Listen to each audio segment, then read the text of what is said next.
Welcome everyone to another top 10. I'm Old School Gamer 1971. Millie, Lloyd, everyone, I hope you're all having a great day. Before we begin, if you enjoy this video, please like, comment and share.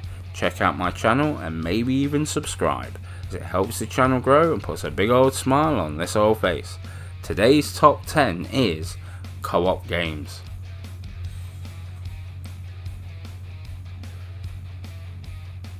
My number 10, Streets of Rage 2, came to the Mega Drive in 1993 and the PlayStation 4 in 2018 and was developed by Sega. I always liked this game. Whilst we had arcade scrolling beat-em-ups before, but they were never really looked anywhere near as good, and the controls were never quite right when compared to their arcade counterparts. Streets of Rage changed all that. This looked, played and had all the staples of an arcade scrolling beat 'em up, except for it never was an arcade game. My first experience was Streets of Rage 2. I played it on the Mega Drive at Mark Topless's house. We played it through so many times, sometimes back to back, 2 to 3 run throughs in one evening. I think the only other gamers I ever ran through this with is Tom from work and cousin Ricky. Still, I think this is a great couch co-op or online game. With a 4th entry on the way, I can't wait to see what it brings.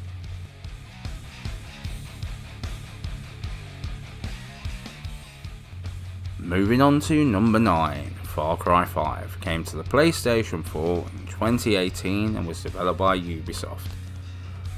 I like this game on single player, but the 2 player is so much more fun. Right, let's get the one negative out of the way. Only the host player gets the trophies, unless stated otherwise. Arcade and zombies, you both work on trophies at the same time, but at no point does it remove from how good the game plays. Taking your loadout to someone else's game, working together is great. You can play the whole game together if you want.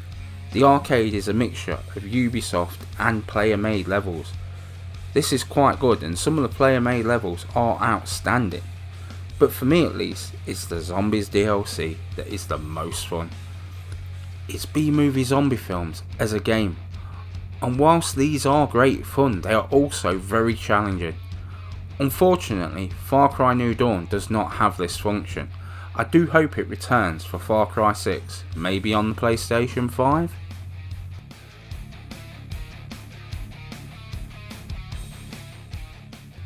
Number 8, Saints Row 4 came to the PlayStation 3 in 2013, PlayStation 4 in 2015 and was developed by Volition.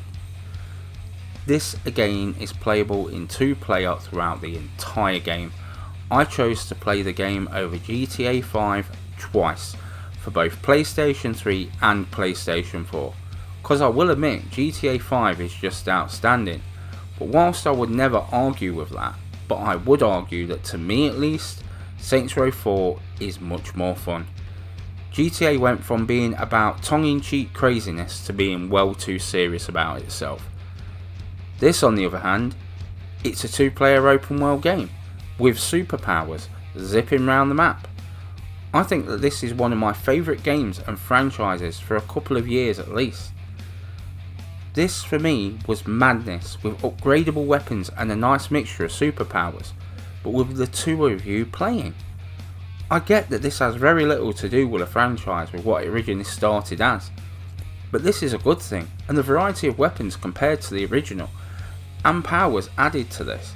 This is just so much more fun when added that 2nd player. Now I know it's not everyone's cup of tea, but it was sure as hell mine.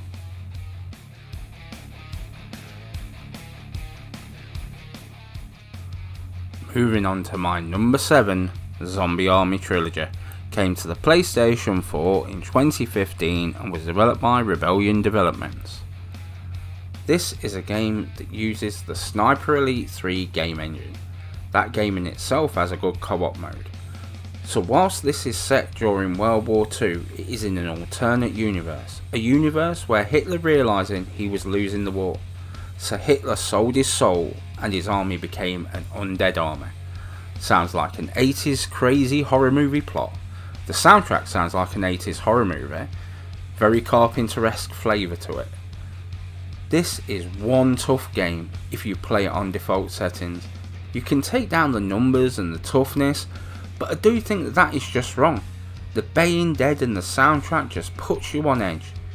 It has a fantastic variety of undead. Zombies with machine guns, zombie snipers who can jump and glide, and skeletons who kicking them is just so much fun. It might not sound like variety, but you wait till you see them and face them. This is up to 4 player. I've only managed the 2 player so far, and I will be well up for a 4 player. Is there anyone else up for the challenge? Oh, and don't forget the game has a zombie Hitler for you to kill.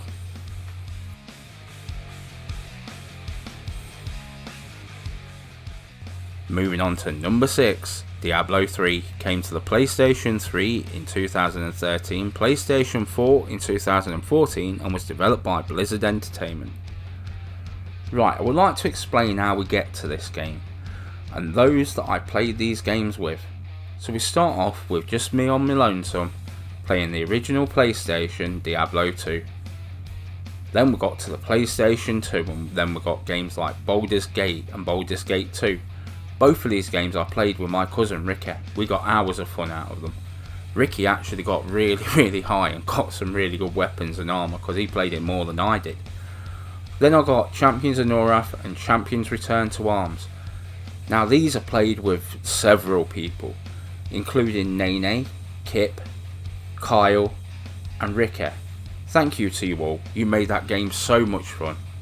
These games and playing with you guys got me to buy Diablo 3, both for the PlayStation 3 and PlayStation 4. Recently my cousin Ricky joined me on Diablo and helped me level up. It is a fantasy action RPG with different creatures and monsters in a broken world with a dark flavour to it. It is graphically so good and amazing to play. It is a pity that in amongst my friends, the game on PlayStation 4 is not so popular. Considering all the DLC released for this game and updates, the game is so much more improved and still worth a play today.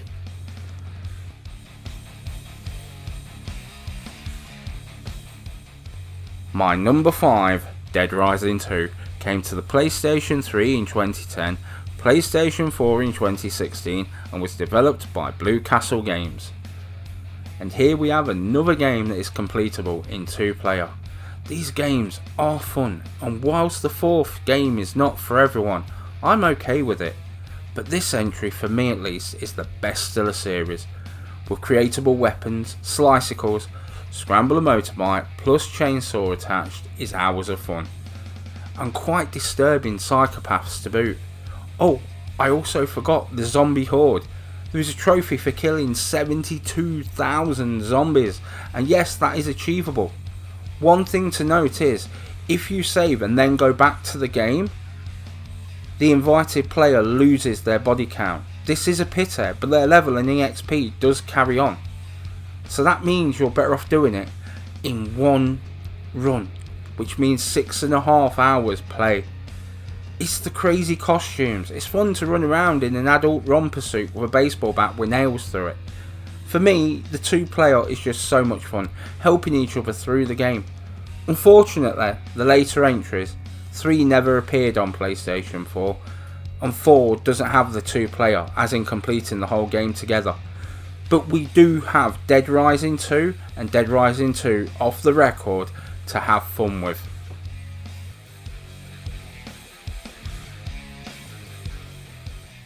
My number 4, A Way Out, came to the PlayStation 4 in 2018 and was developed by Hazelight Studios. This might be one of the best 2-player co-op games ever with split screen. It has split screen even over the internet. You see, you need to see what the other is doing, so it's easier to work together. That's the thing with this game. You have to work together. So far on this list, there is other games about having fun. Yes, this is fun, but this one is a 50-50 game. One player can't do all the work. To progress your way through the game, communication is the key. The game does have a good story, by the same person who wrote The Brothers, A Tale of Two Sons. with trophies that are varied and fun to earn. The one I missed was on the upper floor of the prison. It was for releasing a bird from the birdcage. This game does look so good, but this is a game with no real equal. It was released by EA, so they're not all evil to have this and Unravel. That's about it. It is also well written, and the two protagonists both very different but with the same goal. And whilst I was not happy with the ending, I still think it's one of the best co-op experiences on the PlayStation 4. With the right ending, this would have been higher on this list. Come on, give it another go. This game is so damn good.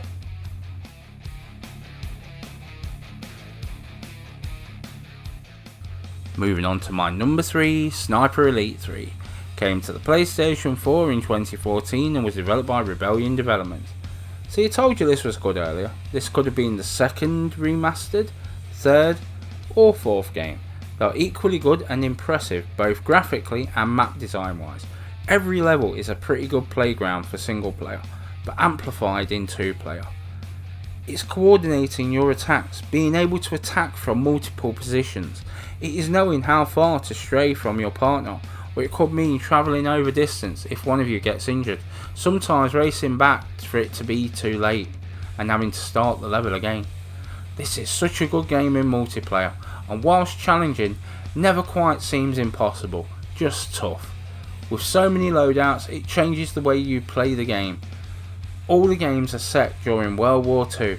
This is a game where you have to think about your route. There is always a main mission with optional objectives to boot. This game is based in Africa, the second in Berlin and the fourth in Italy. With interest in DLC, it's always felt like multiplayer was in mind whilst developing the maps. I really can't wait to get the second game remastered and will review it as soon as I do.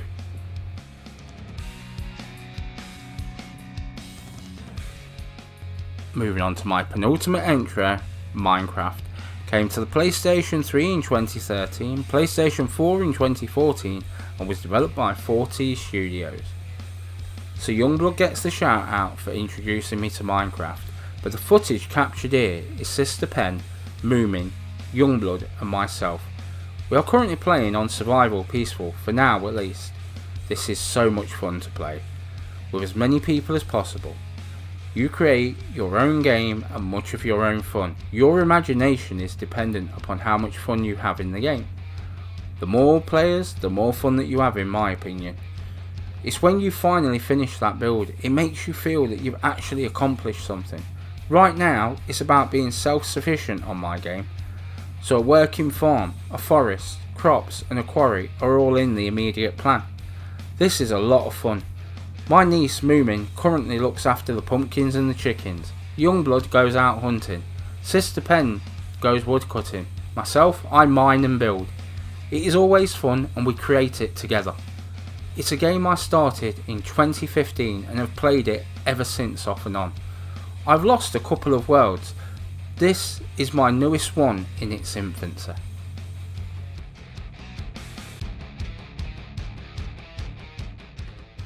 And my number 1, Strange Brigade, came to the PlayStation 4 in 2018 and was developed by Rebellion Development. And so Rebellion hits the hat-trick on this list. They do seem to come up with intriguing, good multiplayer games. This one is amazing in my opinion. It's like the TV shows of old with a voiceover laying out the story at the beginning of every episode. It is set in Egypt with mainstays of the genre. The DLC builds on this with more levels, weapons and characters. With the creatures, undead and mythology backing it up, it has a lot to keep you interested. I would guess it would be set in the 1920s, maybe the 1930s. It has 4 player and that in itself will keep you interested for a long time. It will keep you coming back for more. This game goes on sale often and I would implore you to get it. It's a UK developer who seems to make many good games. I would say that this is their best work to date. For me, it's the massive bosses that you must overcome. Just like those TV series from the 1950s, the game keeps you coming back for more. Upgradable and varied weapons keeps you looking for the runes to upgrade them to how you want them. You keep coming back so you can have that perfect loadout to complement your friend's loadout. I had a couple of months off the game. I recently had a go and it was as good as ever, and that is why this game tops this list.